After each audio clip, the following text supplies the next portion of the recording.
ঈদের ছুটি শেষে ফিরতি পথে উপেক্ষিত স্বাস্থ্যবিধি, সংক্রমণ বাড়ার শঙ্কা।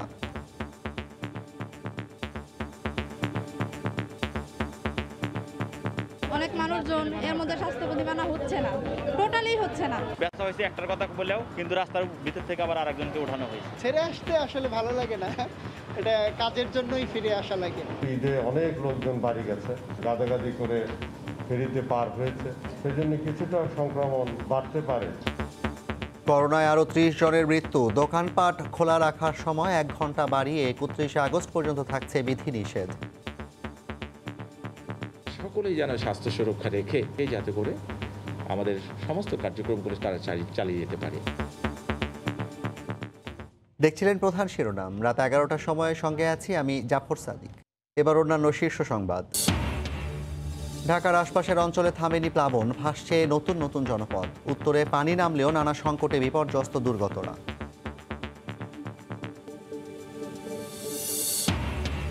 এবং ৪ মাস বন্ধ থাকার পর আগের রূপে ফিরছে কক্সবাজার সৈকত, বাড়ছে দর্শনার্থীদের ভিড়। সিলেটেও পর্যটন খাত পুরোপুরি খুলে দেওয়ার দাবি।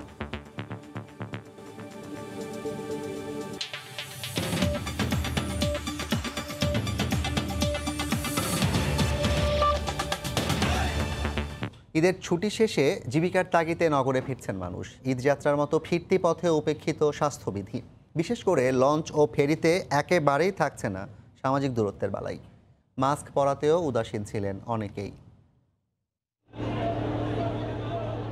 সংক্রমণের ঝুঁকির পরোয়া না করে প্রিয়জনের সঙ্গে ঈদ করতে মানুষ ছুটেছিলেন বাড়িতে। এবার কর্মস্থলে ফেরার পালা। আত্মীয় স্বজনদের সাথে দেখা করতে আসছিলাম, এখন আবার ফিরে যেতে হচ্ছে, খারাপ লাগতেছে। বাবা মার সাথে ঈদ করছি, ছুটি শেষ, কালকে ডিউটি এসে এখন চলে যাচ্ছি, খুব কষ্ট হচ্ছে। সোমবার বিকেলের পর থেকেই বরিশাল লঞ্চ ঘাটে ভিড় বাড়ে ঢাকামুখী মানুষের। প্রতিটি লঞ্চে ছিল যাত্রী বোঝাই। স্বাস্থ্যবিধি মানার পরিস্থিতি চোখে পড়েনি কোথাও। এদিকে পদ্মায় তীব্র স্রোতের কারণে শিমুলিয়া কাঁঠালবাড়ি নৌরুটের ফেরি চলাচল ব্যাহত হচ্ছে। ঘন্টার পর ঘন্টা অপেক্ষায় বিরক্ত অনেকেই ঝুঁকি নিয়ে স্পিড বোর্ডে পাড়ি দিয়েছেন নদী। নীতি ঠিক নাই তো, সিরিয়াল মতন পাইতেছে না, যাইতেছে না গাড়ি, সামনেরটা আগে যাইতেছে, পিছনেরটা পরে যাইতেছে, যারা বই রয়েছে তো বই রয়েছে। অনেক জ্যাম, অনেক মানুষজন এর মধ্যে স্বাস্থ্যবিধি মানা হচ্ছে না, টোটালি হচ্ছে না। লঞ্চের মধ্যে যে যার মতো ঘুরে বেড়াচ্ছে, খাওয়া দাওয়া করতেছে। পদ্মার অন্যদিকে পাটুরিয়া দৌলদিয়া রুটেও দিনভর ছিল ঢাকামুখী মানুষের চাপ। এদিকে মহাসড়কে যানের জটলা না থাকলেও বাসগুলো মানছে না স্বাস্থ্যবিধি। অতিরিক্ত যাত্রী তো বটেই, নেওয়া হচ্ছে অতিরিক্ত ভাড়া। দুইটা সিটের একটা সিটে ওঠার কথা বললেও টিকিট বেচা হয়েছে একটার কথা বলেও কিন্তু রাস্তার ভিতর থেকে আবার আরেকজনকে ওঠানো হয়েছে। খারাপ তো লাগবে, কিন্তু বাস্তব, এটাই তো বাস্তব, এটাই মেনে নিতে হবে। ছেড়ে আসতে আসলে ভালো লাগে না, এটা কাজের জন্যই ফিরে আসা লাগে বারবার। স্বজনদের সঙ্গে সুখস্মৃতিগুলো জমা রেখে আবারও কর্মস্থলে জীবন চলবে জীবনের নিয়মে। তোহা খান তামিম, সময় সংবাদ। ঈদ পরবর্তী এই সময়ে করোনা সংক্রমণ বাড়ার শঙ্কা জানিয়ে স্বাস্থ্যমন্ত্রী বলছেন, টিকা আবিষ্কার হলে বাংলাদেশ বঞ্চিত হবে না। এদিকে দোকানপাট খোলার সময় আরও 1 ঘন্টা বাড়িয়ে ৩১ আগস্ট পর্যন্ত থাকছে সরকারি বিধিনিষেধ। ঘরের বাইরে মাস্ক ব্যবহার না করলে আবারও আইনি ব্যবস্থার কথা বলা হলেও কী শাস্তি দেওয়া হবে তা স্পষ্ট করে বলা হয়নি। করোনা সংকট পাশ কাটিয়ে সবাই যখন স্বাভাবিক জীবনে ফিরতে মরিয়া, তখন শিথিল অবস্থানে সরকারও। ভাইরাসের বিস্তার রোধে আগামী ৩১ আগস্ট পর্যন্ত বিধিনিষেধ বাড়ানো হলেও স্বাস্থ্যবিধি মেনে অফিস করার পাশাপাশি দোকানপাট খোলা রাখার সময়সীমা 1 ঘন্টা বাড়িয়ে রাত 8টা পর্যন্ত করে প্রজ্ঞাপন দিল মন্ত্রিপরিষদ বিভাগ। বাসার বাইরে মাস্ক ব্যবহার না করলে ফের শাস্তির হুঁশিয়ারি দেওয়া হলেও কী ব্যবস্থা নেওয়া হবে তা স্পষ্ট করা হয়নি। জনপ্রশাসন প্রতিমন্ত্রী বলেন, মানুষের জীবন জীবিকার স্বার্থেই এই সিদ্ধান্ত নিয়েছে সরকার। দোকানপাটগুলো খোলার যে বিষয়ে যে সিদ্ধান্ত, সেই সিদ্ধান্তটি চালু থাকবে এখন 8টা পর্যন্ত। আমাদের জীবন জীবিকা আমাদের ধরে রাখতে হবে, প্রত্যেকটি মানুষের সুন্দরভাবে বেঁচে থাকার অধিকার আছে। সকলেই যেন স্বাস্থ্য সুরক্ষা রেখে যাতে করে আমাদের সমস্ত কার্যক্রমগুলো তারা চালিয়ে যেতে পারে। এদিকে সম্প্রতি পরিস্থিতি কিছুটা নিয়ন্ত্রণে এলেও ঈদুল আজহা পরবর্তী এই সময়ে আবারও সংক্রমণ বাড়ার শঙ্কা খোদ স্বাস্থ্যমন্ত্রীর। করোনার ভ্যাকসিন আবিষ্কার হলেই দ্রুত তা সংগ্রহ করা হবে বলেও জানান তিনি। আমরা আনন্দিত যে মৃত্যুর হার কমে আসছে। বেশ কয়েকটি দেশে ভ্যাকসিন অনেক দূর এগিয়ে গেছে, 3rd স্টেজে চলে গেছে এবং আমরাও তাদের সাথে যোগাযোগে আছি। আমরা একটু আশঙ্কা করি, যেহেতু ঈদে অনেক লোকজন বাড়ি গেছে, গাদাগাদি করে ফেরিতে পার হয়েছে, সেজন্য কিছুটা সংক্রমণ বাড়তে পারে। ডাক্তার নার্সরা নিজস্ব খরচে আইসোলেশনে থাকলেও তারা সরকারি সব সুযোগ সুবিধা পাবেন বলেও জানান মন্ত্রী। প্রসূন আশিস, সময় সংবাদ, ঢাকা। দেশে করোনায় আরও 30 জন মারা গেছেন। এ নিয়ে মৃতের সংখ্যা দাঁড়ালো 3184 জনে। 24 ঘন্টায় 4249 জনের নমুনা পরীক্ষায় 1356 জনের দেহে ভাইরাসটি শনাক্ত হয়েছে। দুপুরে করোনা পরিস্থিতি নিয়ে নিয়মিত অনলাইন বুলেটিনে তথ্য জানায় স্বাস্থ্য অধিদপ্তর। 24 ঘন্টায় মৃত্যুবরণ করেছেন 30 জন। এ পর্যন্ত 3184 জন কোভিড-19 আক্রান্ত হয়ে মৃত্যুবরণ করেছেন। শনাক্ত বিবেচনায় মৃত্যুর হার 1.32%। যারা মৃত্যুবরণ করেছেন 24 ঘন্টায়, তাদের মধ্যে পুরুষ 25 জন, নারী 5 জন। 24 ঘন্টায় সুস্থ হয়েছেন 1066 জন। এ পর্যন্ত সুস্থ 1,37,905 জন। যেমন আমরা স্বাস্থ্যবিধি মেনে চলব, তেমন এই নমুনা পরীক্ষা করাতেও সবাই সহায়তা করব। ঈদের তৃতীয় দিনেও রাজধানীতে একদিকে যেমন চলেছে পশু কোরবানি, অন্যদিকে চলেছে বর্জ্য অপসারণের কাজ। প্রথম 2 দিন বর্জ্য ব্যবস্থাপনার চ্যালেঞ্জে এগিয়ে থাকায় রাজধানী এখন অনেকটাই পরিষ্কার পরিপাটি। পরিচ্ছন্নতা কর্মীদের কর্মযজ্ঞে খুশি নগরবাসী। নাজমুস সালেহীকে সঙ্গে নিয়ে রাশেদ বাপ্পির রিপোর্ট। টানা 2 দিনের পরিশ্রমে ক্লান্ত শরীর, তাই পথের ধারেই একটু বিশ্রাম, একটু খোশ গল্প। প্রায় 17,500 পরিচ্ছন্নতা কর্মীর রাত দিন 24 ঘন্টার পরিশ্রমে এখন অনেকটাই পরিচ্ছন্ন রাজধানী। জায়গায় জায়গায় ঘুরে ঘুরে আমরা চেক দিতেছি যে কোন জায়গায় ময়লা আবর্জনা ফেলানো আছে। রাজধানী জুড়ে পরিচ্ছন্নতা কর্মীদের এমন তৎপরতায় সন্তোষ প্রকাশ করেছেন নগরবাসী। পথিমধ্যে আমি কোথাও কোনো বর্জ্য বা ময়লা দেখি নাই। ডাস্টবিন আছে, ডাস্টবিনের সামনে যদি ময়লাটা ফেলায় তাইলে ভালো। করোনা প্রাদুর্ভাবের কারণে এবার রাজধানীতে 40 ভাগ কম পশু কোরবানি হওয়ায় কমেছে বর্জ্যের পরিমাণও। নগর কর্তৃপক্ষের পাশাপাশি নগরজনের সহযোগিতা ও দায়বদ্ধতা নিশ্চিত করা গেলে সারা বছরব্যাপী এমন পরিচ্ছন্ন ঢাকা উপহার দেয়া অসম্ভব কিছু নয়। রাশেদ বাপ্পি, সময় সংবাদ, ঢাকা। নদ নদীর পানি কমায় সারা দেশের বন্যা পরিস্থিতির উন্নতি হলেও দুর্ভোগ কমেনি বানভাসীদের। দুর্গত এলাকার রাস্তাঘাট ক্ষতিগ্রস্ত হওয়ায় অনেক স্থানে ভেঙে পড়েছে যোগাযোগ ব্যবস্থা। দেখা দিয়েছে খাবার ও বিশুদ্ধ পানির সংকট। ছড়িয়ে পড়ছে চর্মরোগ সহ পানিবাহিত নানা রোগ।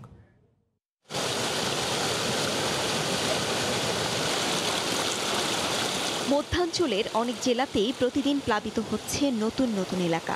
নদ নদীর পানি ঢুকছে লোকালয়ে। টাঙ্গাইলে পানিবন্দী 11 উপজেলার প্রায় 7 লাখ মানুষ। তবে বাসাইল উপজেলার বন্যা পরিস্থিতি ভয়াবহ রূপ নেয়ায় নিদারুণ কষ্টে দিন পার করছেন বানভাসীরা।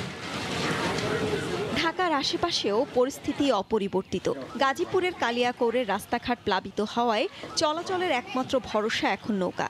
বংশী, তুরাগ ও ধলেশ্বরী নদীর পানি বেড়ে প্লাবিত হয়েছে সাভার, ধামরাই এবং আশুলিয়ার 28টি ইউনিয়ন। পানিবন্দী কয়েক লাখ মানুষের থাকা খাওয়া সবকিছুতেই ভোগান্তির স্পর্শ। 15-20 দিন ধরে পানি, বাড়িতে কোনো কাজ কাম নেই। পানিতে যে ময়লা, এতে খাই আমার জ্বর হয়ে গেছে, ডায়রিয়া হয়ে গেছে। রান্না করা যাইতেছে না, কোনো জনের যাওয়া যাইতেছে না, আমরা অনেক কষ্টের দিয়ে আছি। শরীয়তপুরে পদ্মার পানি কমলেও বিপদসীমার উপর দিয়ে প্রবাহিত হওয়ায় এখনও লোকালয়ে ঢুকছে পানি। দেখা দিয়েছে খাবার ও বিশুদ্ধ পানির সংকট। রাস্তাঘাট তলিয়ে যাওয়ায় চলাচলে বাড়ছে ঝুঁকি। জামালপুরে কোথাও কোথাও পানি নেমে যাওয়ায় বের হয়ে আসছে রাস্তাঘাটের বেহাল দশা। পানির তোড়ে রাস্তাঘাট ও কালভার্টের প্রায় 20 কোটি টাকার ক্ষতি হয়েছে। পুরো পানিটা টান দিলে তো অধিকাংশ ঘরই, প্রায় ঘরগুলা পড়ে যাবো। রাস্তা দিয়ে চলাফেরা করা খুব মুশকিল। রাস্তার নামছি কিন্তু বাড়িতে কিভাবে যাবো, রাস্তা নাই, কোনো কিছু নাই। ক্ষতিটা প্রথমত বিভাগীয়ভাবে মেরামত করে রাস্তা সচল রাখার চেষ্টা করছি এবং স্থায়ী এবং দীর্ঘমেয়াদীভাবে এই সড়কগুলি মেরামত করার জন্য প্রায় 20 কোটি টাকার মতো প্রয়োজন হবে। এছাড়া উত্তরাঞ্চলে বন্যা পরিস্থিতির কিছুটা উন্নতি হলেও দেখা দিয়েছে নানা পানিবাহিত রোগ। ইসমাত জাহান শুক্লা, সময় সংবাদ। প্রকল্পের কাজ শেষ, তুলে নেওয়া হয়েছে 3,800 কোটি টাকা, অথচ তৈরি হয়নি সরবরাহ লাইন। ঢাকা ওয়াসার পদ্মা যশোলদিয়া পানি সরবরাহ প্রকল্পের হাল এমনই। বছরের লোকসান 200 কোটি টাকারও বেশি। এসব অনিয়মের প্রতিবাদ করায় তৎকালীন প্রকল্প পরিচালককে সরিয়ে দিয়ে ওই পদে পছন্দের এক প্রকৌশলীকে বসিয়েছিলেন ওয়াসার এমডি তাকসিম আলম খান। আজহার লিমনের রিপোর্ট। পদ্মা যশোলদিয়া পানি শোধনাগার প্রকল্প।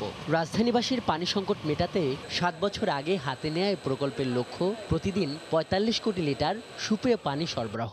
6 বছর পর প্রকল্প শেষ হয়, তুলেও নেওয়া হয় পুরো টাকা। কিন্তু যে ঢাকাবাসীর জন্য নেয়া এই প্রকল্প, তাদের ঘরে পানি পৌঁছে দিতে এখন পর্যন্ত তৈরি হয়নি সরবরাহ লাইন। পুরনো লাইনেই চলছে পানি সরবরাহ। দৈনিক 45 কোটি লিটার করে যেখানে মাসে 1350 কোটি লিটার পানি সরবরাহের কথা, সেখানে ঢাকাবাসী পানি পাচ্ছে মাসে 460 কোটি লিটারের মতো। এতে বছরে এই প্রকল্পে ক্ষতি হচ্ছে 200 কোটি টাকার বেশি। চরম অন্যায়ভাবে করছে এগুলো। আর বেসিক্যালি ওয়াসার ইঞ্জিনিয়াররা অত দুর্নীতিগ্রস্ত না, ওয়াসার ইঞ্জিনিয়াররা অনেক ভালো, কিন্তু ওয়াসার যে এমডি এসে এইগুলোকে তছনছ করে দিয়ে ওয়াসার ইঞ্জিনিয়াররা এর বিরুদ্ধে কোনো কথাও বলতে পারে, কথা বললে তার বিরুদ্ধে শাস্তি। প্রকল্পে বেশি দামে নিম্নমানের পাইপ কেনার প্রতিবাদ করায় সরিয়ে দেওয়া হয় সে সময়ের প্রকল্প পরিচালককে। এরপর নিয়মনীতির তোয়াক্কা না করে এমডি তার উপদেষ্টা প্রকৌশলী বজলুর রহমানকে প্রকল্প পরিচালক হিসেবে নিয়োগ দেন। পদ্মা যশোলদিয়া নিয়ে আপনাকে একটু প্রশ্ন করতে চাই। 1 বছর ধরে প্রকল্প চালু হয়েছে, কিন্তু এখনো পানি আসছে 3 ভাগের 1 ভাগ। কি বলবেন? একটু একটা মেইল করে দেন আমার ইমেইলে, আমি উত্তর দিয়েছি। আমি এখন একটা মিটিং এর মধ্যে আছি। এ ব্যাপারে স্থানীয় সরকার মন্ত্রী অনিয়ম খতিয়ে দেখার আশ্বাস দেন। কি কারণে আমরা এই সমস্ত প্রকল্প আমরা ডিস্ট্রিবিউশনটাকে অথবা মানুষের বেনিফিটটাকে এনশিওর করছে না সাথে সাথে, এটা আমরা দেখতে। সরবরাহ লাইন না করেই 100 কোটি টাকার প্রকল্প গ্রহণের উদাহরণ শুধু পদ্মা যশোলদিয়ায় নয়। সরবরাহ লাইন নিয়ে কোনো অগ্রগতি দেখা না গেলেও এগিয়ে চলছে মেঘনা গন্ধবপুর পানি শোধনাগার প্রকল্প ও দাসেরকান্দি পয় শোধনাগার প্রকল্পের কাজ। আজহার লিমন, সময় সংবাদ, ঢাকা। দেশে বিদেশে আদম ব্যাপারী এমপি পাপুলের অবৈধ সম্পদের খনির খোঁজ পেয়েছে দুদক। রাজধানীর কূটনৈতিক পাড়ায় তার স্ত্রী সংরক্ষিত নারী শাসনের সংসদ সদস্য সেলিনা ইসলামের নামে কেনা বাড়িটিতে থাকেন 2 গৃহকর্মী। বিভিন্ন ব্যাংকের মাধ্যমে অর্থ ও মানব পাচারের অভিযোগ তদন্তে মাঠে দুদক ও সিআইডি। সেলিয়া সুলতানার রিপোর্টে বিস্তারিত। রাজধানীর এই ভবনটিতে 9000 বর্গফুটের একটি ফ্ল্যাট রয়েছে লক্ষ্মীপুর 2 আসনের সংসদ সদস্য কাজী শহীদুল ইসলাম পাপুল এবং তার পরিবারের নামে। এছাড়াও তাদের রয়েছে এই রাজধানীতেই আরও 2টো বিলাসবহুল বাড়ি। এছাড়াও তার বিরুদ্ধে এবং তার পরিবারের নামে রয়েছে ব্যাংকে কোটি কোটি টাকা লেনদেনের হিসাব। রাজধানীর কূটনৈতিক পাড়ায় বিলাসবহুল এই বাড়িটিতে থাকেন 2 জন গৃহকর্মী। বাড়িটি কেনা পাপুলের স্ত্রী সংরক্ষিত নারী আসনের সংসদ সদস্য সেলিনা ইসলামের নামে। একইভাবে গুলশান 1-এর এই বাড়িটিতেও রয়েছে স্ত্রী ও মেয়ের নামে 3000 স্কয়ার ফিটের 2টি ফ্ল্যাট। রয়েছে বসুন্ধরা আবাসিক এলাকায় 6 তলা বাড়ি। 50 কোটি টাকার শেয়ার কিনে হয়েছেন এনআরবি কমার্শিয়াল ব্যাংকের পরিচালক। এই ব্যাংকের মাধ্যমে বিদেশে ব্যবসার আড়ালে 1400 কোটি টাকা অবৈধভাবে বিভিন্ন দেশে পাচার করেছেন পাপুল এবং 2016 সালে বাংলাদেশ থেকে 280 কোটি টাকা হুন্ডি এবং বিভিন্ন ব্যাংক হিসাবের মাধ্যমে পাচার করেছেন বলে অভিযোগ তদন্ত করছে দুর্নীতি দমন কমিশন। এনআরবি কমার্শিয়াল ব্যাংকের পরিচালক হয়েও বেআইনিভাবে ইউসিবিএল ব্যাংক থেকে 1200 কোটি টাকার ব্যাংক গ্যারান্টি ইস্যু করে সুবিধা ভোগ করেন তিনি। এমন সব অঢেল সম্পদের তথ্য এখন দুর্নীতি দমন কমিশনে। তারই অবর্তমানে চলবে পুরো তদন্ত প্রক্রিয়া। পাপুলের কোনো অর্থের অবৈধ উৎস পাওয়া যায় এবং জ্ঞাত আয় বহির্ভূত উৎস পাওয়া যায়, মানি লন্ডারিং এর কোনো এলিমেন্ট পাওয়া যায়, তার অনুসন্ধান চলতে আইনগত কোনো বাধা থাকবে না।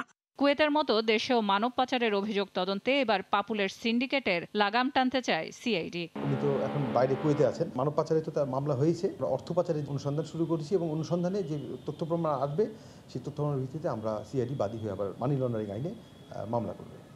এছাড়াও শহীদুল ইসলাম পাপুল ও তার পরিবারের নামে রয়েছে নিজ সংসদীয় এলাকা ও রায়পুরে রয়েছে অঢেল সম্পদ। সেলিয়া সুলতানা, সময় সংবাদ, ঢাকা। করোনা পরিস্থিতির দীর্ঘ 4 মাস বন্ধ থাকার পর অবশেষে পুরনো রূপে ফিরছে বিশ্বের দীর্ঘতম সমুদ্র সৈকত কক্সবাজার। ঈদের ছুটিতে সৈকতে ভিড় করতে শুরু করেছে পর্যটক সহ স্থানীয় দর্শনার্থীরা। আর ঘুরতে এসে অনেকেই মানছেন না স্বাস্থ্যবিধি। করোনার কারণে গত 4 মাস ধরে কক্সবাজার সৈকতে প্রবেশে নিষেধাজ্ঞা ছিল, যার কারণে পর্যটক শূন্য ছিল সৈকত। কিন্তু ঈদের ছুটিতে সৈকতে প্রবেশে নিষেধাজ্ঞায় আনা হয়েছে শিথিলতা। তাই পুরনো রূপে ফিরতে শুরু করেছে চিরচেনা সৈকত। দীর্ঘ সময় পর ঘরবন্দি মানুষগুলো সৈকত দেখতে পেয়ে দারুণ উচ্ছ্বসিত। মনের যে দীর্ঘদিনের ক্লান্তি, সেই ক্লান্তি দূর করার চেষ্টা করছি। পুরানো বীজকেই আবার ফেরত পাচ্ছি, অ্যাটলিস্ট জনসমাগমের দিক থেকে স্বাস্থ্যবিধি মেনে চলি এবং দূরত্বতা বজায় রেখে আমরা যাতে আনন্দ উপভোগ করি।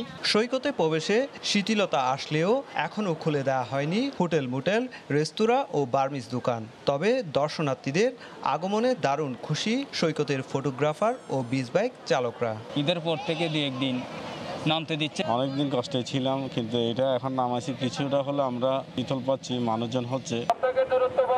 করোনার কারণে সৈকতের প্রতিটি পয়েন্টে স্বাস্থ্যবিধি মানাতে চলছে ট্যুরিস্ট পুলিশের প্রচারণা ও মাইকিং। সোশ্যাল ডিস্টেন্স মেনটেন করে যাতে বিচে অবস্থান করতে পারে, সেই জন্য আমরা ব্যাপক প্রচারণা সহ বিভিন্ন ব্যবস্থা গ্রহণ করেছি। পর্যটকদের সমুদ্র স্নানে অর্ধশতাধিক লাইফগার্ড কর্মী থাকলেও 2 দিন ধরে দেখা যায়নি তাদেরকে। তাই বর্ষা মৌসুমে সাগর উত্তাল থাকায় যে কোনো মুহূর্তে দুর্ঘটনার আশঙ্কা করছেন পর্যটন সংশ্লিষ্টরা। সুজাউদ্দিন রুবেল, সময় সংবাদ, কক্সবাজার। সিলেটের পর্যটন কেন্দ্রগুলোতে ভিড় করতে শুরু করেছেন পর্যটকরা। পর্যটন সংশ্লিষ্টদের দাবি, এই শিল্পে ইতোমধ্যে সিলেট অঞ্চলে 3.5 কোটি টাকার ক্ষতি হয়েছে। তাই দ্রুত এই শিল্পের ওপর থেকে বিধিনিষেধ প্রত্যাহারের দাবি জানিয়েছেন সংশ্লিষ্টরা। ইকরামুল কবিরের রিপোর্ট, ছবি তুলেছেন দিগেন সিংহ। পাহাড় আর পাথর বেয়ে আসা স্বচ্ছ পানির মিতালির এই অপরূপ প্রাকৃতিক সৌন্দর্য সবাইকে কাছে টানে। তাই বৈশ্বিক মহামারীর অবরুদ্ধতা ছিন্ন করে পর্যটকরা ছুটে আসছেন ভোলাগঞ্জ সাদা পাথর পর্যটন কেন্দ্রে। ঘরবন্দি মানুষগুলো মুক্ত হতে পেরে দারুণ রোমাঞ্চিত। যদিও সরকারের নিষেধাজ্ঞা রয়েছে পর্যটন কেন্দ্রগুলোতে কোনো ধরনের পর্যটক আসার ক্ষেত্রে, ঘরের ভিতর থাকতে থাকতে বোরিং ফিল করছি আর কি, যার কারণে আমরা বাধ্য হচ্ছি আর কি আসতে। আমার খুব ভালো লাগছে। ভালোই লাগতেছে, একটা পর্যটন কেন্দ্র, আগে তো আসা হয় না, এখন আসছে আর কি। গত মার্চ মাস থেকে করোনা সংক্রমণ রোধে দেশের সব পর্যটন কেন্দ্রের পাশাপাশি হোটেল মোটেল ও রিসোর্টও বন্ধ করে দেওয়া হয়। এতে বড় অঙ্কের ক্ষতির মধ্যে পড়েছে এই শিল্পের সঙ্গে সংশ্লিষ্টরা। ভাবছি একটা মাসে কি অর্ধেক বেতন দেওয়া যায়, কিংবা বেতন না দিয়েও যদি ওদেরকে খাওয়া দিয়ে রাখা যায় এইরকম। তারপরে এর উপরে আছে ব্যাংক ইন্টারেস্ট। পর্যটক না পাওয়াতে অন্ততপক্ষে বৃহত্তর সিলেটের মধ্যে হোটেল রিসোর্ট থেকে অন্তত 3 থেকে 3.5 কোটি টাকার মতো আমাদের ক্ষতি হয়েছে। দ্রুত পর্যটন শিল্পের উপর থেকে বিধিনিষেধ প্রত্যাহারের দাবি জানিয়েছেন সংশ্লিষ্টরা। সমস্ত স্বাস্থ্যবিধি মেনে যদি আমরা স্বল্প পরিসরেও আমাদের হোটেল মোটেলগুলি আমরা চালু করতে পারি, সেক্ষেত্রে অনেকটাই বেতন ভাতার একটা নিশ্চয়তা হবে।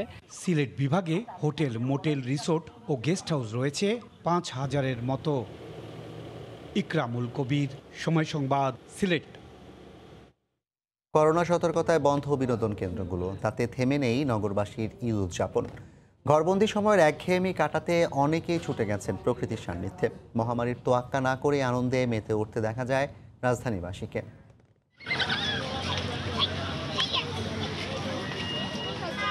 সবুজ মাঠে শিশুদের ছোটাছুটি, উচ্ছ্বাস, তরুণদের গল্প আড্ডা গান আর বয়স্কদের স্বস্তি মাখা অবসর। উৎসবের আনন্দে মেতে উঠতে এভাবেই হাতিরঝিলে ভিড় জমান নগরবাসী। বিনোদন কেন্দ্রগুলো খোলেনি এখনো, তাই মুক্ত বাতাসে নিঃশ্বাস নেবার এই প্রয়াস। সমস্ত বিনোদন কেন্দ্র তো বন্ধ থাকাতে আমরা বাচ্চা কাচ্চা ফ্যামিলি নিয়ে বের হতে পারি না। হাতিরঝিলে বাচ্চা কাচ্চা নিয়ে ঘোরার জন্য বের হয়েছি এবং বেশ আনন্দ উপভোগ করছি। বাচ্চারা খুব অস্বস্তি ফিল করতেছিল বাসার মধ্যে, তাই আজকে বের হয়েছে, ওরা খুব শান্তি পেতেছে, আমি খুব ভালো লাগতেছে। আমি আমার আম্মু আব্বুর সঙ্গে ঘুরতে এসেছি, অনেক ভালো লাগছিল। ফ্রেন্ডদের সাথে বসা, আড্ডা দেয়া, দেখা সাক্ষাৎ করা, এটা অসম্ভব রকম একটি ভালো লাগার বিষয়। করোনার পরে এতদিন একটা লকডাউন, যদিও মুখে মাস্ক নাই, সরি, বাট আসলে অনেক মজা লাগতেছে। ঘরের বাইরে মাস্ক পরা বাধ্যতামূলক হলেও অনেককেই তা মানতে দেখা যায়নি। শারীরিক দূরত্বেরও ছিল না বালাই। অনেক গরম লাগতেছে, এই কারণে খুলে রাখছি। এখানে এসে আর কি একটু খুলেছে, আর গরম লাগতেছিল ওই জন্য আর কি। মহামারী শেষে তিলোত্তমা নগরী ফিরে পাবে আপন রূপ, স্বাভাবিক হবে জনজীবন, এমন প্রত্যাশা তাদের।